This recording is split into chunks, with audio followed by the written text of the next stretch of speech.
Bismillahirrahmanirrahim. Assalamualaikum warahmatullahi wabarakatuh dan selamat sejahtera. Video ini merupakan pembentangan projek belanjawan EPPA 3052 Perakaunan Pengurusan. Kami daripada kumpulan World Class Dekan telah memilih syarikat Nestle sebagai sumber untuk melakukan projek ini. Berikut merupakan ahli kumpulan kami. Nama saya Muhammad Azrael Aiman bin Muhammad Ridwan, bernombor matriks A174952. Mari kita mulakan dengan latar belakang syarikat Nestle. Syarikat Nestle ialah sebuah syarikat pemprosesan makanan dan minuman multinasional Switzerland di mana ibu pejabatnya terletak di Vevey Vaud, Switzerland dan diasaskan pada tahun 1866. Ia merupakan syarikat makanan terbesar di dunia dan diukur sejak tahun 2014. Ia menduduki tempat ke-64 dalam Fortune Global 500 pada tahun 2017 dan nombor 33 dalam edisi 2016 dalam syarikat awam terbesar Forbes Global 2000. Syarikat Nestle telah mengeluarkan pelbagai produk seperti makanan bayi, makanan perubatan, air botol, biji rin, sarapan pagi, kopi dan teh dan lain-lain lagi.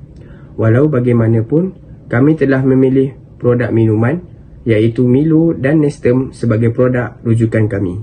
Andaian dan polisi. Syarikat Nestle mempunyai inventory akhir bagi produk Milo 1 kg seunit dan produk Nestem 750 gram seunit dan ia telah mula dilaksanakan pada 1 Januari 2021 dengan setiap sukuan barang siap adalah sebanyak 50% dari unit jualan dari sukuan yang berikutnya.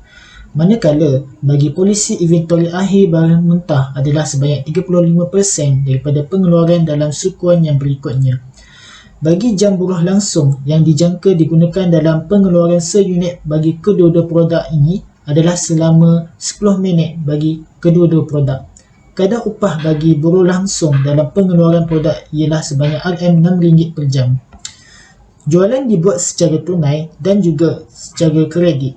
Syarikat melakukan anggaran sebanyak 50% dari jualan adalah merupakan jualan tunai, manakala baki selebihnya iaitu 50% lagi adalah jualan secara kredit. Jumlah kutipan bagi jualan kredit pada sukuan semasa adalah sebanyak 30% daripada jumlah jualan yang akan dikutip pada sukuan semasa, manakala 20% kutipan jualan sukuan semasa akan dibuat di sukuan yang berikutnya. Untuk pembayaran tunai bagi belian dan bahan mentah langsung pula, syarikat Nestle akan membuat belian tunai sebanyak 60% dari atas jumlah belian, manakala baki 40% selebihnya adalah merupakan belian kredit. Kesemua kredit belian bahan mentah sukuan semasa akan dibayar pada sukuan yang berikutnya. Seterusnya, bayaran buruh langsung akan dibuat dalam sukuan yang sama dengan jumlah jam buruh yang dilibatkan. Bayaran overhead perkilangan dan jualan pentadbiran bagi sukuan 1, sukuan kedua dan sukuan ketiga masing-masing akan dibayar sebanyak 70% dalam sukuan semasa dan bakinya akan dibayar pada sukuan yang berikutnya. Manakala bagi sukuan yang keempat, bayaran overhead perkilangan dan juga bayaran jualan pentadbiran akan dibayar penuh pada sukuan semasa iaitu pada sukuan keempat, kerana ini adalah polisi syarikat untuk menjelaskan kesemua bayaran belian yang tertunggak pada setiap akhir 31 Disember 2021. Pembelian barang niaga syarikat adalah berasaskan kepada unit penggunaan yang diperlukan untuk hasil unit jualan yang dinyatakan bagi setiap sukuan atau jumlah kos bahan langsung pengeluaran. Assalamualaikum warahmatullahi wabarakatuh dan salam sejahtera. Nama saya Amirul Azri Muhammad Fauzi, bernombor matrik A175125. Hari ini saya akan membentangkan berkaitan dengan belanjawan jualan bagi syarikat Nestle. Jadi terdapat dua produk yang telah kami kaji, iaitu produk Milo dan juga produk Nestem. Bagi produk Milo, jika kita dapat lihat pada jadualan pertama, jualan tertinggi adalah pada sukuan yang ketiga, iaitu sebanyak 900,000 unit jualan bersamaan dengan RM19,800,000. Manakala jualan yang terendah dicatatkan pada sukuan pertama dan keempat, yang masing-masingnya adalah 600,000 unit yang terjual. Trend peningkatan adalah daripada sukuan pertama sehingga sukuan yang ketiga. Namun, apabila masuk sukuan yang keempat, Milo telah mencatatkan trend penurunan iaitu telah berkurang sebanyak 300,000 unit berbanding jualan sukuan sebelumnya. Manakala bagi produk Nestem pula, jualan tertinggi adalah pada sukuan kedua iaitu sebanyak 380,000 unit terjual bersamaan dengan RM5,320,000. Jika terlihat pada jadual kedua, trend peningkatan adalah pada sukuan yang pertama sehingga sukuan yang kedua. Dan jualan mula jatuh pada sukuan yang ketiga. Jika dibandingkan jumlah jualan bagi kedua-dua produk ini, produk Milo mencatatkan jualan yang lebih banyak berbanding jualan produk Nestle. Seterusnya adalah berkaitan dengan belanjawan pengeluaran. Nestle tidak menetapkan jumlah inventory akhir yang tetap bagi setiap sukuan dan menyebabkan unit pengeluaran bagi setiap sukuan adalah berbeza. Bagi pengeluaran produk Milo, trend peningkatan adalah pada sukuan yang pertama sehingga sukuan kedua dan mula merudum pada sukuan yang ketiga. Manakala bagi produk Nestle pula, trend peningkatan adalah dari sukuan pertama sehingga ke sukuan kedua dan mula jatuh pada sukuan yang ketiga dan seterusnya. Berikut pula merupakan analisis terhadap hubung kait jualan dan unit pengeluaran produk Milo. Jika kita lihat pada graf tersebut, unit jualan bagi sukuan pertama dan juga sukuan kedua adalah lebih rendah berbanding unit pengeluaran bagi sukuan tersebut masing-masingnya. Manakala bagi sukuan ketiga, unit jualan telah mencatatkan amount yang lebih tinggi berbanding unit pengeluarannya.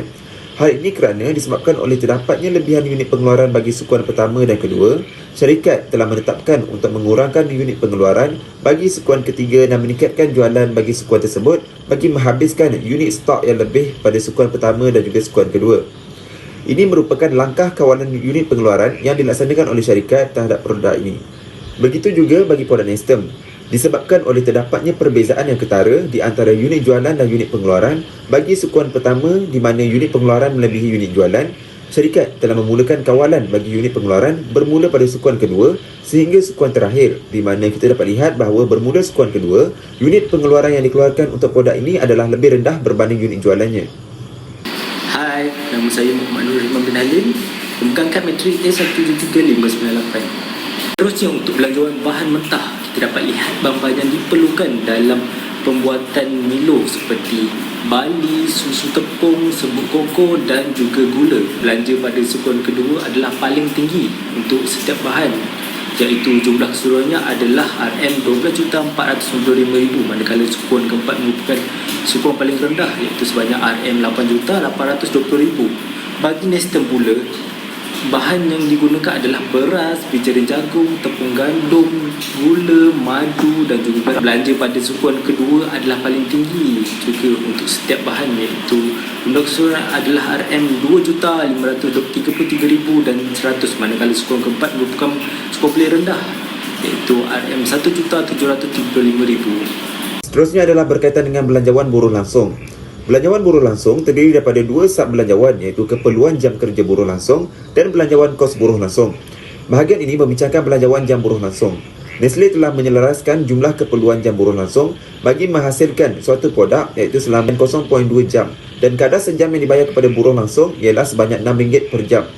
Disebabkan oleh itu, jumlah upah atau kos buruh langsung yang dibayar oleh syarikat adalah berdasarkan perubahan pada unit pengeluaran. Semakin besar unit pengeluaran, semakin tinggi jumlah upah yang perlu dibayar. Berikut merupakan analisis ataupun kaitan di antara unit jualan dan kos buruh bagi kedua-dua produk iaitu Milo dan juga Nestle. Melalui kedua-dua graf ini, kita dapat lihat di mana trend selari antara unit jualan dan kos buruh. Apabila unit jualan meningkat, maka kos buruh juga meningkat.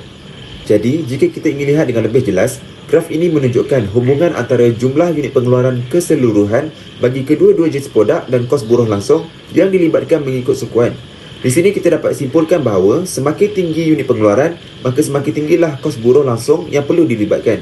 Jadi itu sahaja daripada saya serahkan kepada rakan saya seterusnya. Kita pergi pula kepada belanjawan overhead perkilangan. Belanjawan overhead merujuk kepada kos bahan dan perkhidmatan yang diperlukan dalam pengeluaran produk atau perkhidmatan. Kos overhead tidak dapat dikesan secara langsung kepada produk atau perkhidmatan yang dihasilkan. Kos overhead terdiri daripada kos berubah, kos tetap dan kos campuran. Untuk kos berubah syarikat Nestle, kadar kos berubah telah ditetapkan pada kadar RM3.80 untuk setiap unit pengeluaran. Bagi produk Milo, jumlah kos berubah yang dibelanjawankan adalah sebanyak RM11,20,000, manakala untuk produk Nestle pula ialah sebanyak RM4,674,000. Jumlah kos overhead berubah untuk kedua-dua produk pula adalah sebanyak RM15,694,000. Bagi kos tetap pula, syarikat Nestle mempunyai beberapa kos tetap seperti penyelenggaraan, penyediaan, cukai, jas pengangkutan dan susut nilai. Jumlah kos tetap yang dibelanjawankan untuk syarikat Nestle adalah sebanyak RM460,000. Dengan itu, kami mendapati bahawa kadar overhead syarikat Nestle ialah RM3.90. Bagi belanjawan inventory akhir barang siap, belanjawan inventory akhir barang siap merujuk pada kos bagi jumlah inventory akhir bagi pengeluaran produk Milo dan juga produk Nestem bagi tahun 2021. Belanjawan inventory akhir barang siap akan melibatkan beberapa amount yang diambil kira daripada belanjawan lain. Antaranya ialah jumlah bagi kadar overhead pengeluaran diambil dari belanjawan overhead pengeluaran, iaitu jumlah kos overhead dan unit pengeluaran akhir dan inventory akhir bagi kedua-dua produk. Kuantiti seunit bahan akan didarabkan dengan kadar seunit bahan mentah di dalam bentuk RM atau ringgit bagi mendapatkan kos seunit pengeluaran produk Milo dan juga Nestem. Setelah menambah kesemua kos unit pengeluaran yang terlibat, kos berikut akan didarabkan dengan unit inventory akhir bagi mendapatkan jumlah kos inventory akhir. Seterusnya, kita beralih kepada belanjawan kos barang dijual atau lebih dikenali sebagai KBDJ. Belanjawan KBDJ merujuk kepada kos yang terlibat dalam menghasilkan produk Milo dan juga Nestem sepanjang tahun 2021. Belanjawan KBDJ juga melibatkan belanjawan dari belanjawan bahan mentah, belanjawan buruh dan juga belanjawan overhead seperti mana yang terdapat di dalam jadual berikut.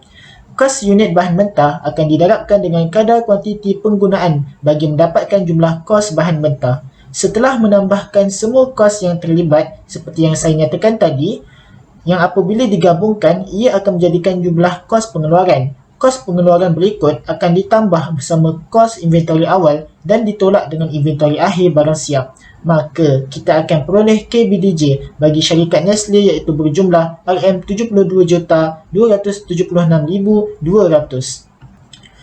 Dapat disimpulkan bahawa kos barang dijual dipengaruhi oleh jumlah kos inventory awal, kos pengeluaran bahan mentah, kos buruh langsung dan juga kos overhead pengeluaran. Apabila semakin tinggi jumlah kos yang dinyatakan di atas, semakin tinggi kos barang dijual yang akhirnya memberi impak secara langsung kepada keuntungan syarikat, khususnya di dalam penyata pendapatan proforma. Assalamualaikum dan salam sejahtera. Saya Muhammad Rifan Zaki bin Sadina Amin A174089 ingin menerangkan tentang belanjawan jualan dan pentadbiran syarikat Nestle. Belanjawan ini hanya melibatkan dua elemen sahaja, iaitu elemen belanja tetap dan juga belanja berubah. Jumlah perubahan kos berubah bergantung pada unit jualan Milo dan juga Nestem. Semakin tinggi unit yang dijual, semakin tinggi jumlah kos berubah. Jumlah belanja jualan dan pentadbiran ini akan dibawa masuk ke dalam penyata pendapatan proforma sebagai belanja. Berikut ialah belanjawan tunai bagi syarikat Nestle. Belanjawan tunai hanya melibatkan elemen seperti penerimaan tunai, pembayaran tunai, lebihan atau kurangan tunai dan juga baki awal tunai. Baki awal tunai setiap sekuan bermula daripada sekuan kedua diperoleh daripada lebihan tunai daripada sekuan sebelumnya. Lebihan tunai pada sekuan keempat pula akan dibawa masuk ke dalam penyata kedudukan kewangan proforma sebagai tunai. Analisis penerimaan tunai ini menunjukkan kenaikan dan penurunan penerimaan tunai pada setiap sekuan. Kenaikan penerimaan tunai pada sekuan kedua dan ketiga masing-masing. Kenaikan ini selari dengan kenaikan jualan produk Nestle, iaitu 1,180,000 jualan kepada 1,250,000 jualan. Penurunan pada sekuan keempat juga disebabkan penurunan pada jualan produk pada sekuan berikut. Analisis pembayaran tunai juga menunjukkan kenaikan dan penurunan pembayaran tunai pada setiap sekuan. Pembayaran tunai mula meningkat pada sekuan kedua kerana terdapat pembelian kredit dan perlu diselesaikan pada sekuan berikutnya. Penurunan pembayaran tunai pada sekuan keempat sebanyak RM2,269,040 selari dengan penurunan yang berlaku dalam penerimaan tunai yang berlaku dalam sekuan tersebut.